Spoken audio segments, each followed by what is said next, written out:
Hello there and welcome back to my channel. If you are new here, my name is Michelle Emerson and I love helping teachers with all things technology, organization, and productivity. Today's video is actually going to help you with all three of those because I'm going to be covering the 5 best Google Drive features for teachers. Now, obviously, these features are helpful even if you are not a teacher, but I am highlighting specific Google Drive features that for me have saved my life when I was teaching in the classroom. Let's jump right into it. I know one fear a lot of teachers have with cloud-based storage, such as Google Drive, is that they're not going to be able to access their lesson slides or lesson plans if the internet goes down. But the first Google Drive feature is making your files available for offline use. A lot of teachers don't know this, but you can make your Google Slides, Google Sheets, and Google Docs available for offline use, which means you can still open and use them even if you do not have internet access. So this is perfect if you live maybe in a more rural area where the internet is not always reliable, or if you're just paranoid like I am and you're worried you're gonna come into work one day and not have internet access, you definitely need to check out this feature. First, you do need to be using the Chrome browser, which I highly recommend you use anyway. I've covered this in previous videos, but there are a lot of aspects of the Chrome browser that I personally really like, and I think you would as well. So if you are not already using Google Chrome, I will link it for you down in the description box. It is a free download. So you're gonna open up Google Drive within your Chrome browser, and you're gonna click on the settings gear in the top right corner and then select settings. You're gonna come down to the offline section and you're gonna check the box next to create, open, and edit your recent Google Docs, Sheets, and slide files on this device when offline. As soon as you click that box, it's going to prompt you to install an add-on for your Google Chrome, an extension. So go ahead and click install. It's gonna open up a new tab and you're gonna click the blue add to Chrome button over on the right-hand side. It will just take a few seconds to add this and then you are good to go. Now you can go back to your Google Drive and you will be able to check that box. You will notice down in the bottom left-hand corner, it says it is setting up offline. This could take a few seconds or a few minutes depending on how many files you currently have in your Google Drive. Now that I have enabled offline access for my files, I can go in and individually make the slides or the docs or the sheets available for offline use. Obviously, you don't want to do this with every file because that's just not necessary. You really want to focus on those slides or those docs that you need every single day to be able to teach from. I'm going to go into a set of example slides that I have. So I'm going to go in my teaching folder, go to examples, and we will use this example science lesson. There are 2 different ways you can make it available for offline use. The first way is to right-click and then select available offline. You will notice down in the bottom left corner, it says it is making one file available offline. It takes a couple of seconds. If I right click again, I will notice that that toggle is now blue, which means it is available for offline use. Just to show you the other way, I'm gonna go ahead and make it no longer available offline by toggling that back. Now I'm gonna double click to open up the slides in their own tab. Now that I have opened the slides, I'm gonna select File and then choose Make Available Offline. And down at the bottom, it tells me the document is now available offline. Now at the current moment, this is only available for Google Slides, Google Docs, and Google Sheets, so basically those Google files. But from what I read online, it is coming soon where you will be able to do it for PDFs, JPEGs, and other file types. A helpful feature within this feature is the offline preview. This allows you to see what files you would have available if you were to lose internet. So up at the top, this circle with the check mark, I'm gonna toggle offline preview on. You will notice the Google Slides that I just made available offline is showing as full color. I would be able to access this if I lost internet. But if I go back to my teaching folder and I go to, let's say, my sub binder, notice it is grayed out. I would not have access to that file if I were to lose internet. So you can use that offline preview just to make sure that everything is in place when it comes to your offline files. As I mentioned, you wouldn't want to or need to do this for every file. For example, my Meet the Teacher letter.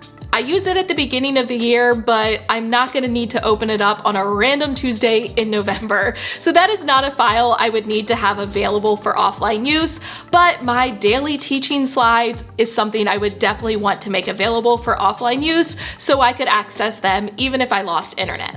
The second Google Drive feature is the Starred section. The Starred section of Google Drive is basically a place to favorite or allow easy access to different files or folders. So if you have a lot of files and a lot of folders within folders within folders, I call that folderception like I do, you definitely want to use the Starred section to allow yourself to get to those files you use most frequently. So in order to open up the Starred section, on the left-hand side, you're just gonna click Starred, and it will take you to all of those folders and all of those documents or files that you have added to your Starred section. So let me show you how to add files and folders to your Starred section. I'm gonna go back to my Drive, and I'm gonna go back to those example science slides that I already showed you. I'm going to right-click, and I'm going to select Add to Starred. I can now go back to the Starred section, and you will notice that those Google Slides are now in my Starred section. Now you can also do this with folders. This is particularly helpful if you are using a specific folder during a certain time of year. Let's say it's almost time to go on a field trip and I have a folder of all of those different field trip documents. I could add that entire field trip folder to my Starred section. So I'm gonna go to my Drive, I'm gonna go into teaching, and instead of opening up an actual document or a file, I'm going to right click on the field trips folder and select Add to Starred. Now if I go back to my Starred section, you will notice that field trip folder is there, and I can now open it up and have easy access to all of those files inside. Removing files or folders from your Starred section works the same way. I can right click on this example science lesson and choose Remove from Starred, and I can do the same thing on the field trip folder and remove it from my Starred section. Obviously, you do not want to add all of your files and all of your folders to your Starred section because that defeats the purpose. It's meant to be your favorites or your most frequently used files and folders. That way you can have very quick access to them.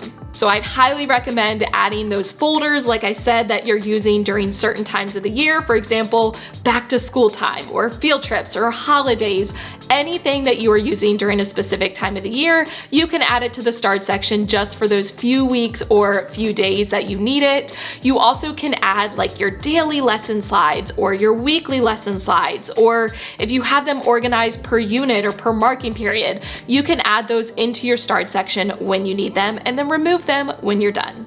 Adding and removing files and folders from your Starred section does not in any way affect their location within your actual Drive. It's just like adding it into its own little special folder and then removing it from that folder, but it will still be in the same place in your Google Drive. The third feature is the side panel. If you are within Google Drive, and actually if you're within Gmail or Google Slides, Google Sheets, or Google Docs, you will notice this panel on the right-hand side. It looks just like this. If for some reason you do not see that panel, you probably have a little arrow down in the bottom right corner. Once you click on that, it will pop the side panel out. This side panel gives you easy access to Google Calendar, Google Keep, Google Tasks, and any other applications that you choose to add in from the Google Marketplace. Just to show you what each of those looks like, if I click on the calendar icon, it will open out the sidebar a little bit further and it will show me kind of a preview of my Google Calendar in a more condensed view. So I can go from day to day, I can go from month to month, just like I would within Google Calendar. I also can choose the schedule view where it's kind of condensing all of the items in, or I could view the full day and it will have an hour by hour recap of all of my events. But if I want to open it up in the full screen tab, I can actually click the arrow up here and it will open my Google Calendar in a new tab. Going back to Google Drive, if I want to get back to just the main side panel, I can click the X. Now I could open up my Google Keep. Again, it's going to expand that sidebar just a little bit. I can add notes, view current notes that I have, or once again, I can open it up full screen in a new tab by clicking that arrow at the top. Now, Google Tasks is the only one that will not not give you the option to open it in a full tab because at this time Google Tasks is not available as a full tab option. There is a Google Chrome extension you can use to view it in a full tab, but through Google, there is no way to open it in a full screen. So you just have it opened here in the sidebar. But once again, I can go to my different lists. I can create new lists. I can check items off, add tasks. I really love using this sidebar for that easy access while I'm already doing other things within my Gmail, within my Google Drive, or within a Google Slides. Just to show you what this looks like within Google Slides, I'm back in that example science lesson. I can still click the arrow and show the side panel. Let's say while I'm working on this lesson, I remember a to-do item. I need to make copies. I can quickly access my tasks and I could add make copies right after I spackle those holes to my power list on Google Tasks. I accidentally added an extra item, so I'm gonna delete that. But wait, I wrote make cookies and I didn't even spell cookies right. Copies, oh my gosh. And I can easily add that to my Google Tasks. So I find this to be very, very helpful when you are in the middle of tasks because it just increases your productivity. The fourth Google Drive feature is shared drives. Shared drives are a way to easily share files between different team members, but rather than belonging to an individual member, they belong to the entire team.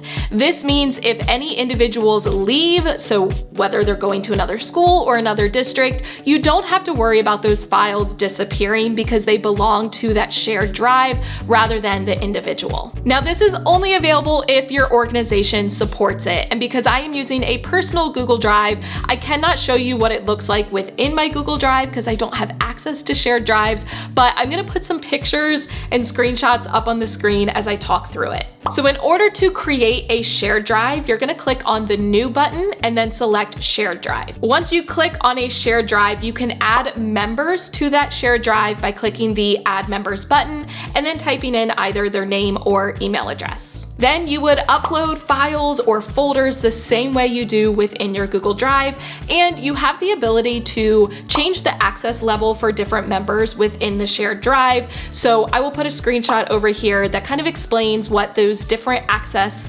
levels mean, and I also will put a link in the description box that explains it a little bit further. This is really helpful because you could create a shared drive for your team. So let's say I could have a 4th grade shared drive, and all of the 4th grade teachers within my school could have access. So any lesson files or collaborative planning notes that we are using all go within that folder. You also could do this for your entire school. So your whole school could have a shared drive where all of those different files that you need access to are in one place. As I mentioned, this is very helpful so that if someone on the team leaves, you don't have to worry about their files disappearing. I know before I left my last school, there was a lot of pressure to make sure that I had changed ownership for different files and shared them with all the teachers that needed them, because once I left, some of those files would disappear if I did not properly share it with them and make them the owner of the file. So using a shared drive really takes off all of that pressure. The 5th and final Google Drive feature I wanted to highlight is the ability to convert files. I know a lot of us teachers have been using PowerPoint, but hopefully are starting to make the switch to Google Slides. And within Google Drive, you actually have a few different ways to easily convert those files. You can convert individual PowerPoint files that are already in your Google Drive just with a few clicks, and they will become Google Slides files. You also can take Google Slides files and download them as a PowerPoint, or you can go into your settings and with one simple click, you can automatically convert any new PowerPoints that you upload to Google Slide files. I actually made an entire video where I outline this process in detail and show you exactly how to do it, so I will link that for you down in the description box in case you have not checked it out. But this is extremely helpful if you have a bunch of old PowerPoint files and you're wanting to convert them to Google Slides because you've realized Google Slides is a little bit easier to use, or if some team members are maybe using PowerPoint, but other team members want to use Google Slides, it gives you the option to choose the file type you would prefer.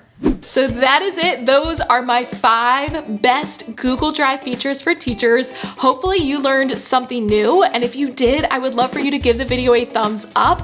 Also share it out with your teacher friends. Make sure you bring them in to the realm of Pocketful Primary and all of my tech tips. I would love to have them join us. Go ahead and hit the subscribe button and notification bell if you haven't already. That way you don't miss any future videos. As always, thank you for watching. I love you all so much. Don't forget to put your positive pants on, and I will catch you in the next one.